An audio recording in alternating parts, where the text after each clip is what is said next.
Hello दोस्तों, let's cricket में आपका स्वागत है। और आज है 10 जुलाई 2022 और 10 जुलाई 2022 का द हिंदू न्यूज़पेपर और उसका साइंस एंड टेक का पेज आप लोगों के सामने है। थोड़ी थोड़ी सी चीज़ें इंपॉर्टेंट है, यहाँ से ज़्यादा कुछ नहीं जानना, यहाँ से ज़्यादा कुछ नहीं जानना और यहाँ से भी ज़्यादा कुछ नहीं जानना, यानी कि थोड़ा थोड़ा जानना है। और ये छोटे छोटे आर्टिकल्स भी हम यहाँ पर देखेंगे। बाकी जो प्रीवियस वीडियोज़ हैं वो भी सब आपको यूट्यूब चैनल पर मिल जाएंगी, अलग प्लेलिस्ट बना करके उनको रखा गया है। इसकी PDF टेलीग्राम चैनल पर मिल जाएगी, जिसका लिंक आपको डिस्क्रिप्शन में दिया गया है। तो जल्दी से आज का द हिंदू न्यूज़पेपर उसका साइंस एंड टेक पेज उसको यहाँ पर समाप्त करते हैं। पहली यहाँ पर न्यूज़ आती है यूएसए से रिलेटेड। यूएस के सुप्रीम कोर्ट ने प्रोहिबिट कर दिया है एनवायरमेंटल प्रोटेक्शन एजेंसी को कि वो कंट्री की पावर इंडस्ट्रीज़ के लिए कोई भी रेगुलेशन नहीं बनाएगी। ओके, तो बेसिकली जो एनवायरमेंटल प्रोटेक्शन एजेंसी है यूएसए की, उसने यहाँ पर ये कहा था कि जो कोल है या फिर आपके जो और फॉसिल फ्यूल सोर्सेज हैं उनको ख़त्म करके क्लीनर एनर्जी सोर्स की तरफ जाया जाए। और ये जो इन्होंने यहाँ पर कहा, ये सारी की सारी पावर इंडस्ट्रीज से कहा। तो सुप्रीम कोर्ट ने यूएस के उनको कहा कि भाई आप ये मत करो। एनवायरमेंटल प्रोटेक्शन एजेंसी को बेसिकली ये प्रोएक्टिव रोल यहाँ पर निभाने की कोशिश कर रही थी, लेकिन इसको बैकलॉग में रख दिया गया, इसको पीछे रख दिया गया है। और ये डिसीजन जो है वो बिल्कुल भी अच्छा नहीं माना जा रहा। जितने भी क्लाइमेट चेंज के एक्टिविस्ट हैं वो सभी सुप्रीम कोर्ट की जो है वो उसके अगेंस्ट प्रोटेस्ट भी यहाँ पर कर रहे हैं कि आप ऐसे कैसे जो एनवायरमेंटल लॉज हैं उनको पीछे यहाँ पर रख रहे हैं। ओके, तो यूएस में हो रहा है, इंडिया में भी होता रहता है, हर कंट्री का सिनेरियो यही है। लेकिन ये चीज़ें बिल्कुल भी अच्छी नहीं है, क्योंकि इससे पता चलता है कि आप वरीयता किस चीज़ को यहाँ पर देने की कोशिश कर रहे हो। The ruling could make it much harder for the US to curb the greenhouse gases. ऐसे तो यूएस कभी भी ग्रीन हाउस गैसेज को ख़त्म नहीं कर पाएगा और ना ही वो सारे गोल्स हासिल कर पाएगा जो उसने 2015 के पेरिस क्लाइमेट एग्रीमेंट में यहाँ पर किए थे। ऐसे ही इंडिया में जब सुनने में आता है कि कोल जो बेसिकली माइनिंग है उसको डबल एक्टिविटीज़ कर दी गई हैं या 2 गुना ज़्यादा प्रोडक्शन करने की अनुमति दी गई है, तब भी हमें यहाँ पर ये लगता है कि हम जो ग्लासगो समिट वगैरह में जाकर के बड़ी बड़ी बातें करते हैं, क्या वो हम पूरी कर पाएंगे? तो ये पूरी दुनिया का किस्सा नज़र आता है। अगली न्यूज़ आती है पोलियो थ्रेट के बारे में। पोलियो थ्रेट का मतलब देखो, पोलियो को एलिमिनेट करने की पूरी कोशिश की गई WHO के द्वारा और मोस्ट ऑफ द कंट्रीज से एलिमिनेट भी कर दिया गया था। याद रखना कि वाइल्ड पोलियो वायरस का केसेस जो हैं वो एंडेमिक हैं किन कंट्रीज़ में, तो वो एंडेमिक हैं पाकिस्तान में और अफगानिस्तान में। तो वाइल्ड पोलियो वायरस के केसेस सिर्फ और सिर्फ पाकिस्तान और अफगानिस्तान में पाए जा रहे हैं और कहीं नहीं मिलते, ठीक है। लेकिन मतलब बाकी पूरी दुनिया से इसको ख़त्म कर दिया गया था। लेकिन हाल ही में यूके के अंदर जो हैं वो इसके रेयर अपीयरेंसेस देखने के लिए मिले लंदन में, और ये चीज़ें काफ़ी ज़्यादा जो है वो ख़तरनाक हो गई हैं। और लोगों से अर्ज किया गया है कि वो वैक्सीनेट यहाँ पर करवाएं और साथ ही साथ रूटीन सर्विलियंस भी यहाँ पर चालू किया गया है। इससे पहले यूके से पहले फरवरी 2022 के अंदर मलावी में वाइल्ड पोलियो वायरस के केसेस मिले, that is Africa's first wild virus cases. Okay, तो मलावी कंट्री के अंदर यहाँ पर देखने के लिए मिले। कुल मिला के आपको ये याद रखना है कि पोलियो जिसको एलिमिनेट करने की कोशिश की जा रही थी, अब वो री इमर्ज हो रहा है। और इसके पीछे के कारण आपको पता होने चाहिए। ग्लोबल वार्मिंग भी इसके पीछे का कारण है, क्लाइमेट चेंज भी इसके पीछे का कारण है और नेग्लिजेंस भी इसके पीछे का कारण है, क्योंकि इस चीज़ को पूरी तरीके से एलिमिनेट करना चाहिए था। और इसके अलावा कुछ सोशल इकोनॉमिक जो बैरियर्स हैं वो भी इसके पीछे का कारण हो सकते हैं। ओके, ये सब चीज़ें थोड़ी सी ध्यान में रखनी है। उसके बाद तीसरी न्यूज़ यहाँ पर आती है फूड कार्बन फुटप्रिंट। मतलब कहने का ये है कि जो फूड आप यहाँ पर उगाते हो, प्रोडक्शन से लेकर के कंजम्पशन तक, उसको कहते हैं food basically agri value chain उसको कहा जाता है। ओके, शुरू से लेकर के रात तक फूड सिस्टम भी उसको आप यहाँ पर कहते हो। और उसमें प्रोडक्शन है, ट्रांसपोर्टेशन है, मार्केटिंग है, ओके, ये सब चीज़ें आ जाती हैं। फिर कंज्यूमर है, ओके, तो ये पूरी चीज़ आ जाती है। तो फूड कार्बन की अगर हम बात करें तो जब आप फूड का ट्रांसपोर्ट करते हो, तो अभी यहाँ पर रिपोर्ट आई 2017 के डाटा के ऊपर रिपोर्ट थी, very very important report, ignore नहीं कर सकते, 2017 की हो चाहे 2018 की हो। इन्होंने कहा कि जब आप फूड का ट्रांसपोर्ट करते हो तो उससे 1/5 तक कार्बन इमिशन होते हैं, जितने की टोटल फूड सिस्टम में यहाँ पर होते हैं। ओके, तो ये काफ़ी ज़्यादा खतरनाक है। मतलब टोटल फूड सिस्टम में जितना इमिशन होता है उसका 1/5 इमिशन ट्रांसपोर्टेशन सेक्टर से होता है, बाकी प्रोडक्शन स्टेज में होता है, कंज्यूमर स्टेज में होता है, मार्केटिंग लिंकेजेस के बेस पर होता है। ओके, ये सब चीज़ें भी निकल करके आई। इन्होंने कहा कि 2017 में डोमेस्टिक और इंटरनेशनल मूवमेंट की वजह से फूड की लगभग 3 गीगाटन के करीब कार्बन डाइऑक्साइड एटमॉस्फेयर में यहाँ पर निकली, और इसमें जो वेल्दी नेशन है स्पेशली वो ज़्यादा रेस्पॉन्सिबल यहाँ पर नज़र आते हैं। टॉप इमीटर हैं China, US, India, Russia. Together ये सारे के सारे मिल करके जितना भी ट्रांसपोर्ट के जरिए बेसिकली फूड के ट्रांसपोर्ट के जरिए कार्बन इमिशन होता उसका 64% यहाँ पर ये लोग जनरेट करते हैं। डोमेस्टिक फूड ट्रांसपोर्टेशन का 64% जनरेट किया जाता है इन 4 कंट्रीज़ के द्वारा। ऐसे ही 2017 की रिपोर्ट कह रही है 3 gigaton of carbon dioxide equivalent जो है वो वातावरण में यहाँ पर रिलीज हुई है। ये सब दिखाया गया है कि फूड माइल्स इमिशन कैसे होता है और फूड प्रोडक्शन के अंदर इमिशन कैसे होता है। ओके, तो ये सब डाटा की ज़रूरत नहीं, लेकिन इतना सब याद रखो कि ये जो चीज़ें किस तरीके से चल रही हैं। उसके बाद म्यूओन मैग्नेटिज्म यहाँ पर उसकी स्टडी हुई। बेसिकली पिछले साल एक एक्सपेरिमेंट किया गया। म्यूओन जो है वो बेसिकली पार्टिकल होते हैं, ओके, और इलेक्ट्रॉन की तरह ही ये पार्टिकल होते हैं और कुछ प्रॉपर्टीज़ डिफरेंट होती हैं, लेकिन लास्ट ईयर इनके ऊपर स्टडी की गई और पता चला कि म्यूओन जो हैं उनके अंदर स्ट्रॉन्ग मैग्नेटिज्म प्रॉपर्टीज़ पाई जाती है। ओके, लेकिन अब जो है ये रिवाइज्ड तरीके से कैलकुलेशन की गई और उन्होंने कहा कि जो प्रेडिक्शन हमने बताई थी म्यूओन मैग्नेटिज्म की वो सही नहीं हो सकती, इसके ऊपर हमें और स्टडी भी करनी पड़ेंगी। तो ये सब चीज़ें यहाँ पर चल रही हैं। म्यूओन की बेसिकली बात करें तो लगभग इलेक्ट्रॉन के जैसा ही होता है और इलेक्ट्रॉन से 200 गुना भारी होता है। लाइफ जो है वो इलेक्ट्रॉन की तुलना में छोटी होती है और 1 सेकंड के मिलियंथ टाइम में जो है वो डीके हो जाता है और पार्टिकल कोलिजन जब इसके अंदर क्रिएट किया जाता है तब। इलेक्ट्रॉन की तरह ही बात करें तो म्यूओन जो है उसके अंदर भी मैग्नेटिक फील्ड यहाँ पर होता है और जिसकी तरह मतलब उसके बाद ये आपका बार मैग्नेट की तरह वर्क करना शुरू कर देता है म्यूओन। ओके, और जब म्यूओन ट्रैवल करता है तो ये जो है वो जनरेट करता है वेरियस पार्टिकल्स और ये आपको देखने को मिलेगा जिसकी वजह से मैग्नेटिक मूवमेंट यहाँ पर क्रिएट होती हैं। इसको म्यूओन मैग्नेटिज्म कहते हैं। अभी स्टडी ये बता रही थी कि इसके अंदर बहुत स्ट्रॉन्ग मैग्नेटिज्म पाया जाता है, बट रिवाइज सिनेरियो में पता चलेगा कि ये जो है वो ज़्यादा स्ट्रॉन्ग नहीं है, इसमें हमें रिवाइजन की ज़रूरत यहाँ पर है। इसके अंदर एक वर्ड का इस्तेमाल किया गया, अगर आप आर्टिकल को ध्यान से पढ़ोगे लिखा हुआ है अ decade long streak of victories for the standard model. Standard model की बात की गई है। तो स्टैंडर्ड मॉडल क्या होता है? स्टैंडर्ड मॉडल बेसिकली एक थ्योरी है जो कि ये प्रेडिक्ट करने की कोशिश करती है कि यूनिवर्स आखिर बना किस चीज़ से है, यूनिवर्स के बिल्डिंग ब्लॉक्स क्या हैं, उनका बिहेवियर किस तरीके से चलता है। ये थ्योरी स्टैंडर्ड मॉडल के थ्रू यहाँ पर जानी जाती है।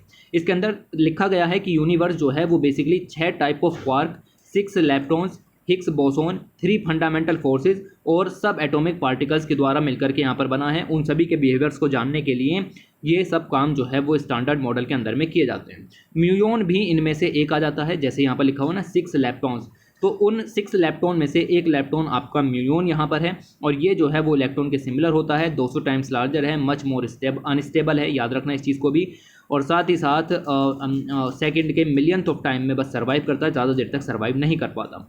तो इसके ऊपर एक्सपेरिमेंट भी चल रहे थे। दिस ऑल जो मैंने अभी ऊपर 3 पॉइंट यहाँ पर पढ़ा है, ये सब कहा जाता है स्टैंडर्ड मॉडल, और इसी के अंदर में म्यूओन पर भी एक्सपेरिमेंट हो रहे हैं, दैट्स कॉल्ड म्यूओन G2 यानी कि G-2 एक्सपेरिमेंट इसको यहाँ पर कहते हैं, और ये यूएस के द्वारा एक्सपेरिमेंट यहाँ पर किया गया था। तो यही सब जो म्यूओन है उसकी इलेक्ट्रोमैग्नेटिक प्रॉपर्टीज़ को या मैग्नेटिक प्रॉपर्टीज़ को देखने के लिए ये जो एक्सपेरिमेंट हैं वो सब यहाँ पर किए जा रहे हैं। आपको ज़्यादा याद नहीं रखना, म्यूओन और इलेक्ट्रॉन के बीच के में अंतर ज़रूर से ध्यान में रखिएगा, क्योंकि जहाँ म्यूओन की बात यहाँ पर हो रही है वहाँ इलेक्ट्रॉन से तुलना उसकी बन जाती है अपने आप ही। उसके बाद आगे चलते हैं, लिखा हुआ है study finds 3 asymptomatic monkey pox cases. Monkey pox के बारे में हमने आपको कई बारी बताया बेहिसाब, इतना तो हमने किसी और वायरस के बारे में भी नहीं पढ़ाया। मंकी पॉक्स के बारे में बताया गया है जूनोटिक डिजीज़ है और कॉन्टैक्ट से यहाँ पर जो है वो स्प्रेड होती है। फिलहाल 2 चीज़ें यहाँ पर जानने की आपके यहाँ पर हैं, और सिम्टम्स भी आपने देखे होंगे कि इस तरीके के सिम्टम्स हैं, शरीर के ऊपर रैसेज जो हैं वो यहाँ पर मिल जाते हैं। तो अगर जो बेसिकली वायरस है अगर वो सिम्टम्स दिखा रहा है तो इसका ट्रीटमेंट इजीली आप कर सकते हो कि भाई हाँ आपको सिम्टम्स दिख रहे हैं तो आप जाके मार्केट से दवाई वगैरह ले लो या फिर अपना ट्रीटमेंट करा लो। लेकिन क्या हो कि अगर आपके शरीर आपको मंकी पॉक्स वायरस हो जाए और ये इस तरीके के सिम्टम्स आपको ना दिखाई दें, दिस इज कॉल्ड एसिम्प्टोमेटिक। कोविड-19 भी धीरे धीरे एसिम्प्टोमेटिक हो गया था अपने लास्ट फेज़ के दौरान, और यहाँ पर ये मंकी पॉक्स वायरस भी यहाँ पर हो गया है। 3 केसेस मिले हैं जिनमें सिम्टम्स नहीं थे लेकिन मंकी पॉक्स वायरस के केसेस यहाँ पर मिले। तो ज़्यादा डिटेल में जाने की ज़रूरत नहीं, थोड़ा सा जानने की ज़रूरत है, बाकी सब चीज़ें इग्नोर करनी है। मंकी पॉक्स जो है वो ट्रांसमिट होता है क्लोज कॉन्टैक्ट के द्वारा और सिम्टोमेटिक इन्फेक्शन यहाँ पर दिखाई देते हैं। बट अब यहाँ पर स्टडी हुई है और ऐसे 3 आदमी यहाँ पर मिले हैं, 3 मैन मिले हैं जिनमें इसके सिम्टम्स यहाँ पर नहीं हैं लेकिन फिर भी मंकी पॉक्स वायरस उनके अंदर देखने के लिए मिला है। इनमें तीनों के तीनों जो हैं वो आपको मिलेगा none of them reported exposure to a diagnostic monkeypox cases nor did any of the contact develop clinical monkeypox. तो वो वायरस के कॉन्टैक्ट में तो नहीं आए थे लेकिन तीनों के तीनों जो आदमी हैं उन्होंने कॉन्डोमलेस सेक्सुअल इंटरकोर्स जो है उसको यहाँ पर फॉलो किया था ओके। तो मंकी पॉक्स वायरस उनको डिटेक्ट करने से कुछ समय पहले ही उन्होंने ये सब चीज़ें यहाँ पर की थी, जिसकी वजह से यहाँ पर डिटेक्ट हुआ है। आपको ये भी बता दूं कि जो मंकी पॉक्स वायरस है वो सेक्सुअली ट्रांसमिटेड डिजीज़ भी है, और specially man sex with man, उनमें ये चीज़ ज़्यादा देखने के लिए मिल रही है। तो यही जो है वो इसकी वजह से जो मंकी पॉक्स के केसेस हैं वो यहाँ पर बढ़ रहे हैं, और ये एक कारण है जिसकी वजह से एसिम्टोमेटिक केसेस जो हैं वो बढ़े हैं। बाकी आपको इसके अंदर कुछ जानने की जरूरत नहीं है। सीटी वैल्यू के बारे में भी बता चुका हूँ। CT value, lower CT value suggest that anorectal mucosa of asymptomatic cases में be infection of the skin. ये सब पढ़ने की जरूरत नहीं है। ओके, तो इतनी चीज़ें आपको थोड़ी सी पता होनी चाहिए। और बाकी मैंने इसके बारे में आपको काफ़ी कुछ पहले भी बताया है कि अब ये नई नई स्टडी होती रहेंगी, एसिम्टोमेटिक केसेस भी मिले हैं। इसके बाद स्पेन की बुर्गोस सिटी जो है वो न्यूज़ के अंदर आ गई। तो मैच ऑफ द फॉलोइंग में देगा कि बुर्गोस सिटी, और यहाँ पर आपका मैच कर देगा स्पेन। तो सही है या गलत है या कितने ऑप्शन सही हैं, उस तरीके के क्वेश्चन यहाँ पर बनते हैं। अब न्यूज़ में क्यों आया, जस्ट इतना जानने की जरूरत है, क्योंकि इंडिया की कोई सिविलाइजेशन की डिस्कवरी नहीं हुई है, दुनिया के लेवल पर काम हो रहे हैं। तो यूरोप का अर्लीस्ट ह्यूमन सिविलाइजेशन किस तरीके से वर्क करती थी उसको अंडरस्टैंड करने में यहाँ से जो हमें एंशियंट जा बोन्स हमें देखने के लिए मिली हैं, इमेज के अंदर देख सकते हैं, उससे हमें पता चलेगा कि यूरोप के सबसे पुराने ह्यूमन सिविलाइजेशन किस तरीके की यहाँ पर थी। ओके, तो ये चीज़ें जानने के लिए ये काफ़ी ज़रूरी हो जाता है। और आप देखोगे लिखा हुआ है कि the surprise found 1.4 million year old skull मिला है। ये बेसिकली जो बोन मिली है, जबड़े की जो हड्डियाँ होती हैं वो यहाँ पर मिली हैं, और इससे हमें क्लू मिलेंगे कि कैसे ह्यूमन फेस का एवोल्यूशन हुआ मिलियंस ऑफ टाइम पहले। ओके, इसके अलावा ये जो डिस्कवरी हुई ये बुर्गोस सिटी में, और उसके अंदर में अगर आप देखें तो अटापुरेस का माउंटेन्स यहाँ पर मौजूद हैं नॉर्दर्न स्पेन के अंदर, वहाँ पर ये स्टडी जो है वो हुई। जस्ट इतना पॉइंट आपको यहाँ से ध्यान रखना था। उसके बाद बात करते हैं आगे, easy learning for children with ASD using robots. ASD की बात यहाँ पर की गई है। ASD का मतलब होता है ऑटिज्म स्पेक्ट्रम डिसऑर्डर, ठीक है, ये ऑटिज्म स्पेक्ट्रम डिसऑर्डर। बेसिकली ये डिसऑर्डर होता क्या है कि जो बच्चे होते हैं वो कम्युनिकेशन नहीं कर पाते, सोशल इंटरेक्शन नहीं कर पाते, बात समझ रहे हो, तो उनका सोशलाइजेशन नहीं हो पाता। तो बेसिकली जो बच्चों का सोशलाइजेशन नहीं हो पाता, वो सोसाइटी से कम्युनिकेट नहीं कर पाते या फिर डरते हैं कम्युनिकेट करते हुए, ओके, सोशल इंटरेक्शंस नहीं कर पाते, उन लोगों में, उन बच्चों में बेसिकली आपको देखने के लिए मिलता है ASD, that is called autism spectrum disorder. Okay, तो ये जो ऐसे बच्चे हैं इनको सिखाने के लिए अलग मेथड्स का इस्तेमाल यहाँ पर किया जाता है, और उसी मेथड को डेवलप करने के लिए रोबोट्स का इस्तेमाल क्लासरूम के अंदर किया जाएगा, जिससे ऐसे बच्चों की लर्निंग को ईजी किया जा सके। तो ये चीज़ें आपको यहाँ पर देखने के लिए मिलती हैं। और इसमें जो बेसिकली मैंने आपको ये तो बता दिया कि ये है क्या, ये कोई बीमारी नहीं है, ये अगर आप बचपन से ध्यान रखोगे तब चीज़ें यहाँ पर क्लियर हो जाएंगी। ओके, तो ASD के बारे में अगर आपको मैंने इतना तो बता दिया कि ये है क्या। अच्छा, इसको ट्रीट करने का सबसे बड़ा चैलेंज ये है कि इसमें जो है हर एक बच्चे पर स्पेशल फोकस देना पड़ता है, स्पेसिफिकली फोकस देना पड़ता है। अब एक टीचर के लिए स्पेसिफिकली फोकस देना बिल्कुल भी सही नहीं होगा। मतलब सही क्या, मतलब उसके पास ना तो इतने रिसोर्सेज होते हैं, ना ही इतना टाइम होता है कि हर बच्चे पर स्पेशल फोकस दिया जा सके। तो उसी के लिए ये जो है वो आपके रोबोट्स जो हैं वो हेल्प करेंगे। रोबोटिक असिस्टेंट की मदद यहाँ पर ली जाएगी, बेसिकली कमर्शियली इनको यहाँ पर बनाया जाएगा, और जितने भी ऐसे बच्चे हैं जिनको ASD की प्रॉब्लम है उनको यहाँ पर लर्निंग सिखाई जाएगी, उनको ईजी तरीके से लर्निंग रोबोट्स सिखाने में मदद करेंगे। इमेज के अंदर देख रहे होगे, ये रहा आपका बोट, इसका नाम भी दिया गया है कोज़्मो। किसने डेवलप किया, कैसे डेवलप किया, वो इस पैसेज में दिया गया है, खैर आपको पढ़ने की ज़रूरत नहीं पड़ेगी। ओके, इसके अलावा आप देखें तो ये पैसेज भी आपके किसी काम का नहीं है। ये रोबोट आर्टिफिशियल इंटेलिजेंस के बेस पर मदद करेगा। अगर आपने योजना मैगजीन जून 2022 की पढ़ी है तो उसके अंदर पूरा का पूरा ये 2022 की पढ़ी है, तो उसके अंदर ये साफ दिया गया है कि कैसे हम आर्टिफिशियल इंटेलिजेंस का यूज़ कर सकते हैं एजुकेशन के क्षेत्र में, और कैसे कर सकते हैं बैंकिंग के क्षेत्र में। तो एजुकेशन के क्षेत्र में कैसे यूज़ करें उसमें मैंने आपको सिंपल बात थी कि रोबोट्स के यूज़ के बारे में बताया था। ऐसा ही रोबोट का यूज़ का एग्जाम्पल आपको यहाँ पर देखने के लिए मिलेगा, तो सीधे केस स्टडी भी आप यहाँ पर तैयार कर सकते हैं। तो ये चीज़ आपको देखने के लिए मिली कि रोबोट्स का इस्तेमाल करके हम ASD यानी कि ऑटिज्म स्पेक्ट्रम डिसऑर्डर जो परेशानी है उसको हम यहाँ पर सोल्व कर सकते हैं। ये जो स्टडी है इसने दो चीज़ों पर फोकस किया बेसिकली। एक फोकस तो इस चीज़ पर किया कि ये जो रोबोट बनाया गया है कोज़्मो, ये कितना इफेक्टिव है, और दूसरा इस चीज़ पर भी फोकस किया गया कि मोटिवेशन किस तरीके से दिया जाए ऐसे बच्चों को ताकि वो सोशल इंटरेक्शन के लिए आगे आएँ। ओके, तो इसके गोल क्लियर थे। गोल 3 फोल्ड गोल थे। पहला तो ये था कि इंटरेक्शन जो है उसको यहाँ पर बढ़ाना है चिल्ड्रन और रोबोट के बीच में, साथ ही साथ चिल्ड्रन को इसमें हेल्प करना है। फोकस करने में, और साथ ही साथ अगर आप देखें तो टीचर्स का वर्कलोड भी कम करना है, क्योंकि टीचर को स्पेशल बच्चे पर फोकस करना पड़ेगा तो बाकी बच्चे हो सकता है उससे छूट जाएं, तो इसीलिए टीचर का भी ये जो बोझ है उसको यहाँ पर कम करने के लिए काम जो है वो यहाँ पर किया गया है। ओके, तो ये चीज़ें जो हैं वो थोड़ी सी आपको ध्यान में रखनी है। और ये जो सब डेवलप किया जा रहा है ना रोबोट, तो रोबोट वगैरह जो सब ये डेवलप किए जाते हैं ये स्पेशलाइज्ड एजुकेशन के लिए तैयार किए जाते हैं, और स्पेशलाइज्ड एजुकेशन में आपकी टर्म आती है that is called individualised education plan. Okay, तो इंडिविजुअल के लिए एजुकेशन प्लान डेवलप करने के लिए उसमें रोबोट आपकी मदद करेंगे, दैट इज़ द सॉल्यूशन। तो ये चीज़ें आपको थोड़ी सी ध्यान में रखनी है। ये बस इतना काम का था, बाकी ना ये पढ़ना है ना ये पढ़ना है, आगे कुछ नहीं जाना। याद रखना कि इंडिविजुअलाइज एजुकेशन प्लान के बेस पर ये सब चीज़ें जो है वो मदद करती हैं। उसके बाद आगे लिखा हुआ है कि exercise keeps your brain young, भाई वो तो ठीक है, और ये आपका आर्टिकल इन्होंने ही लिखा है डी बालासुब्रमण्यम, और ये वाला जो कॉलम है ये इनका रहता है हर संडे को, इनकी जगह परमानेंट है ये, ठीक है, ये छापते हैं। ओके, तो यहाँ पर इन्होंने लिखा है कि जब ब्रेन जो है वो आपका 10 साल का होता है सबसे ज़्यादा एक्टिव होता है, और जैसे जैसे 40 साल का हो जाता है तो आपका जो ब्रेन है वो श्रिंक होने लगता है, और ब्रेन में जो ब्लड है वो भी कम जाने लगता है, साथ ही साथ जो हॉर्मोन्स हैं वो भी कम बनने लगते हैं, और न्यूरोट्रांसमीटर भी उसके लेवल भी डाउन चले जाते हैं, जिससे आप न्यू टास्क को सीखना छोड़ देते हैं। तो ये चीज़ें जो है वो आपकी 40 की उम्र के बाद बढ़ जाती हैं, कम हो जाती हैं। उसके अलावा learning requires for the formation of new connections in the brain. तो लर्निंग अगर आपको सीखनी है, अगर आपको चीज़ें सीखनी है तो उसके लिए आपके ब्रेन में न्यू कनेक्शन जो हैं वो बनने चाहिए, और न्यू कनेक्शन के बनने को कहते हैं न्यूरोप्लास्टिसिटी। न्यूरोप्लास्टिसिटी इसको यहाँ पर कहा जाता है। और कुछ माइंड्स ऐसे होते हैं जिनके अंदर ये प्लास्टिसिटी ज़्यादा होती है, कुछ माइंड्स ऐसे होते हैं जिनके अंदर प्लास्टिसिटी जो है वो यहाँ पर कम होती है, यानी लर्निंग सीखने की पावर आगे पीछे होती रहती है।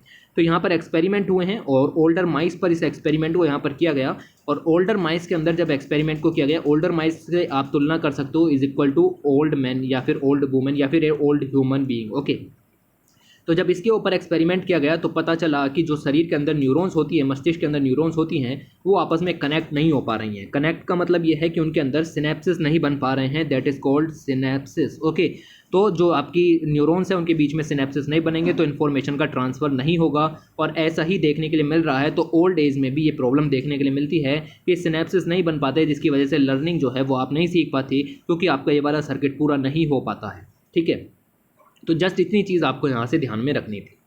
एजिंग पॉपुलेशन के साथ भी यही है आपकी, the ageing process is often but not always. इससे आपका कॉग्निटिव डिक्लाइन तो होता है, आपकी नॉलेज, आपकी लर्निंग पावर सब धीरे धीरे कम होने लगती है। ओके, लेकिन ऐसा नहीं है कि ये होगी अगर आप रेगुलर तरीके से एक्सरसाइज करते हो या फिर स्टेबल डाइटरी चॉइसेस जो हैं उनको यहाँ पर चूज़ करते हो, तो आपका ब्रेन जो है वो यंग रह सकता है और आप जो है वो लर्निंग में मास्टरिंग हासिल कर सकते हैं। तो यही बताया गया पूरे आर्टिकल के अंदर कि ठीक है, एक एज के बाद चीज़ें बदल जाती हैं, लेकिन बदलने का मतलब ये नहीं है कि आप उसको सही नहीं कर सकते। अगर आप सही डाइटरी प्लानिंग और एक्सरसाइज वगैरह करते हैं तो ये चीज़ें सही चलती रहेंगी। तो यही आर्टिकल का था, बाकी इसमें ये सब पढ़ने की ज़रूरत नहीं है। ठीक है, तो इतना आपको यहाँ से जानना था। ओके, तो ये लिखा हुआ है, अगर आप बेसिकली सही से जो है वो एक्सरसाइज वगैरह करते हैं तो काम चलता रहेगा। खैर, ये हमारा पूरा पेज पूरा हुआ। ठीक है, इतना ही काम का था, सिर्फ 9 स्लाइड्स ही यहाँ पर काम की थी और इतनी चीज़ें निकल करके आती हैं। Thanks for watching, take care.